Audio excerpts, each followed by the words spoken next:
وہ اس دھڑلے سے کام نہیں کر سکتی. لیکن سپہ سالار نے کر لیا, انہیں فیصلہ کر لیا آپس میں, ہائی لیول ایک اجلاس کر کے انہیں فیصلہ کیا اور جو کر دیا وہ. لیکن اب اس سے آگے نہیں بڑھنا چاہیے. اپنی اپنی حدود, دونوں کو ایک دوسرے کی خود مختاری کا خیال رکھنا ہوگا, اور دونوں برادر ملک ہیں, دونوں ایک دوسرے کے وقت, یعنی جب ایران پہ برا وقت آیا تو پاکستان نے ساتھ دیا, اور جب پاکستان پہ وقت تھا یعنی 65 کی لڑائی یا 70 کی لڑائی 71 کی, تو ایران نے پاکستان کا ساتھ دیا تھا, اور بڑے کھلم کھلا. تو دونوں جو ہیں آزمودہ دوست ہیں. تو یہ پھر کیا ہوا, لہٰذا یہ کانٹا نکالنا پڑے گا. کیسے؟ افہام و تفہیم سے اور سفارتی انداز میں حدود, ورنہ خطے میں بھی مسئلہ بن سکتا ہے اور دو ممالک کے درمیان بھی ہو سکتا ہے. پاکستان کے ارد گرد جو اس وقت ماحول بنا ہوا ہے وہ کوئی اچھا نہیں ہے. وہ ماحول کیا ہے کہ ایران سے بھی بڑا ہو گیا, بھارت پہلے ہی جو ہے وہ دوگلی پالیسی کرتا ہے, افغانستان میں بھی مسئلہ ہے. صرف چین ایسا ہے کہ جو ہمارا آزمودہ دوست ہے, اور اسی لیے چین نے کہا کہ نہیں بس بس. تو اب اللہ کرے یہ بس ہو جائے. پاکستان نے باقاعدہ ایک ریئیکٹ کیا اور 20 میل اندر جا کے ساری کارروائی کی ہے. تو نے بتایا کہ ہم جاگ رہے ہیں اور ہم تیار ہیں, اور ہم نے کبھی پہل نہیں کی, نہ بھارت کے معاملے میں نہ کسی معاملے, ہم نے کسی معاملے میں پہل نہیں کی. ہم نے ہمیشہ دفاعی گیم کی ہے. آپ نے حملہ کیا تو ہم نے بھی کر کے دکھا دیا کہ ہم بھی کر سکتے ہیں. بہرحال اس کو بڑے ہائی لیول پہ سفارتی انداز میں حل ہونا چاہیے, کیونکہ دونوں ملکوں کے لوگ جو ہے, عوام جو ہے, وہ یہ نہیں چاہتے کہ اس قسم کو. اور اگر دیکھا جائے تو ایران میں عراق کی لڑائی کے بعد یہ پہلا حملہ ہے کہ کسی ملک نے اس پہ کیا, ورنہ ایران اور دوسرے اور سعودی عرب دائیں بائیں جہاں بھی حالات خراب تھے صرف دھمکیوں تک بات بنتی رہی. لیکن اب یہ عملی کام نہ ہو, لہٰذا ایک سوالیہ نشان پڑ گیا. اب آتے سیاست کی طرف. پیپلز پارٹی بھی میدان میں نکلی ہوئی ہے, نون لیگ بھی آج سے شروع ہو گئی. حافظ آباد میں ایک بہت بڑا جلسہ کیا نواز شریف صاحب نے, اور نوجوانوں کو فوکس کرنے کی کوشش کی, ان کے لیے بے روزگاری کا مسئلہ حل کرنے کی بات کی, مہنگائی کی بات کی. انہوں نے کہا ہم وظیفے دیں گے, ہم قرضے دیں گے تاکہ لوگوں کو پاؤں پہ کھڑا کیا جا سکے. لیکن پیپلز پارٹی نے کیا کر دی؟ Peoples party door to door مہم چل رہی ہے, اور پیپلز پارٹی جو ہے اپنی اصل کی طرف آ رہی ہے. کہ ذوالفقار علی بھٹو نے جب مہم چلائی تھی تو انہوں نے خواتین کو بااختیار بنانے کی بات کی تھی, تو اب بھی وہی کر رہے ہیں. لاہور کی مہم میں آصفہ بھٹو بھی آپ کو نظر آئیں گی, فریال تالپور بھی نظر آئیں گی, اور پھر سنم بھٹو بھی نظر آئیں گے جو ذوالفقار علی بھٹو کی بیٹی ہے. تو یہ کیوں؟ اسی طرح جو جلسے کر رہے ہیں اس وقت, کنونشن کیا ایک بہت بڑا اپنا آصفہ بھٹو نے خواتین کا, اور ایک چھوٹے علاقے میں کیا. تو سندھ میں جہاں جہاں جا رہے ہیں اگر آپ دیکھیں تو سندھ میں جہاں بھی گئے ہیں تو وہاں انہوں نے خواتین کی تعداد, سندھی نہیں پنجاب کے جلسوں میں بھی آپ کو خواتین کی تعداد نظر آئی, کے پی کے میں بھی نظر آئے گی جہاں خواتین عام طور پہ جلسوں میں نہیں نکلتی. لہذا ان کا فوکس وہاں ہے, اور انہوں نے منشور بھی دے دیا.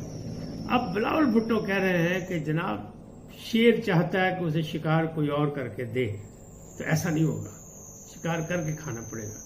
اور وہ کہتے ہیں میں تیر لے کے نکلا ہوں شیر کا شکار کرنے. تو بہرحال آصف سرداری صاحب نے بھی ڈیرے ڈال دی ہیں, لاہور میں ملاقاتیں ہو رہی ہیں, اور بڑے انہیں کوششیں کی سب کچھ کہ دیکھیں نا, ایک وہ جو عمران خان کے کزن تھے طاہر القادری, ان سے رابطہ کر لیا انہوں نے, ان کا اس حلقے میں بہت ووٹ ہے, ان کا منہاج قرآن بھی وہی ہے, اور انہوں نے اس کی دائمی ممبرشپ بھی حاصل کر لی. بلاول بھٹو خود گئے چل کے وہاں. تو معاملات ایسے ہیں کہ یہ ڈور ٹو ڈور جا رہے ہیں. لیکن اتنا بڑا حافظ آباد میں جلسہ کرنے کے بعد بھی نواز شریف میڈیا ٹیم کو جو ہے اس انداز میں رام نہیں کر سکے جو ان کا خاص ایک طریقہ کار ہے کہ وہ میڈیا سے کھیلتے ہیں, ہمیشہ کھیلتے ہیں. لیکن اس بار وہ پتہ نہیں کیا کر رہے ہیں, وہ کچھوے کی چال ہے میڈیا کے حوالے سے, بلکہ میڈیا کو ناراض کر کے بیٹھے ہوئے ہیں. اب یہ کیسے ہوگا, کیا ہوگا یہ جلسے؟ ان کی پلاننگ یہ ہے کہ جلسے کم کریں لیکن بہت بڑے بڑے جلسے دکھائیں, تاکہ بتائیں کہ لوگ ان کے ساتھ ہیں. لوگوں کا خیال جو تھا کہ نہیں نواز شریف کے لیے کوئی نہیں نکلے گا, تو سب آ گئے. چاہے موسم سرد ہے لیکن گرما گرمی موجود ہے, لوگوں میں جذبات موجود ہیں.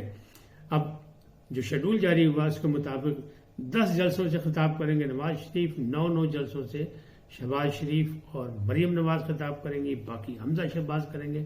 لیکن دوسری جانب جو ہے پیپلز پارٹی جو ہے وہ زیادہ مربوط انداز میں آگے سے آگے چل رہی ہے, اور ڈور ٹو ڈور جا رہی ہے, چھوٹی چھوٹی گلیوں میں جا رہے ہیں. بلاول صاحب خود جاتے ہوئے لاہور میں نظر آئے, تو پھر یہ دونوں کا فرق صاف ظاہر ہے.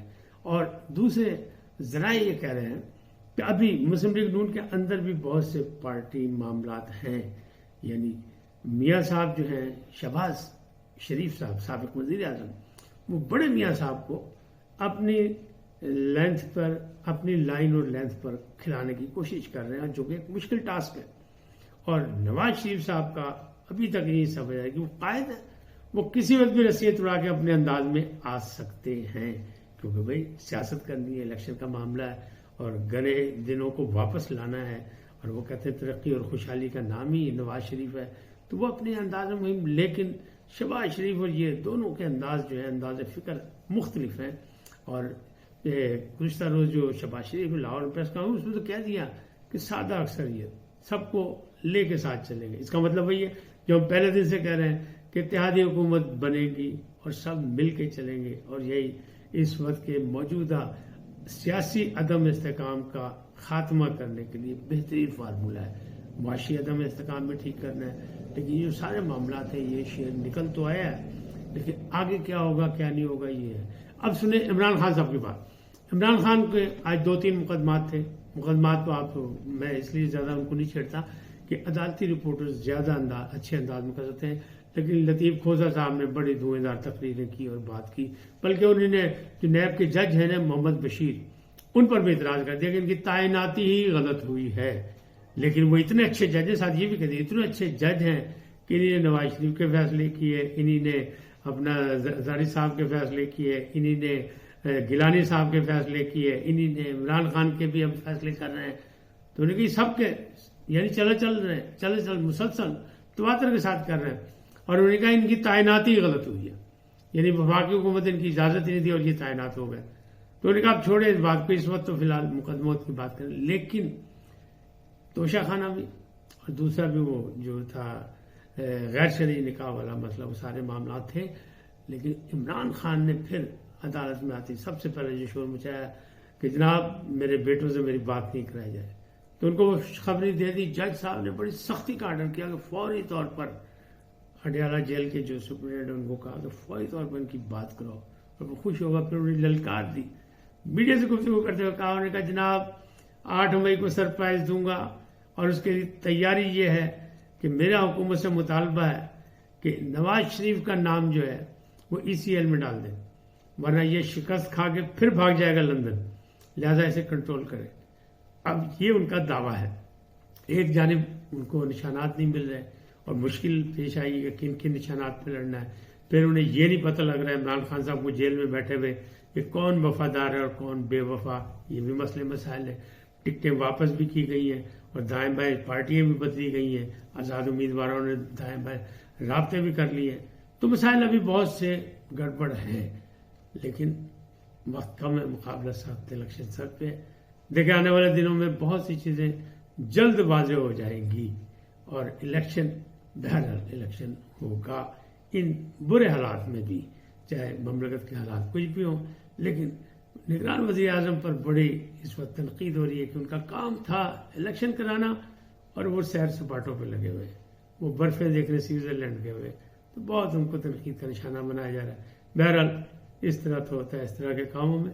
آج اتنا ہی، پھر ملیں گے نئے موضوع کے ساتھ۔ جاتے جاتے آپ سے درخواست، آئیے ان کو سبسکرائب کریں، لائک کریں، گھنٹی کا بٹن دبانا نہ بھولیں، اور اپنی قیمتی رائے کا اظہار اپنی شخصیت کے مطابق کریں۔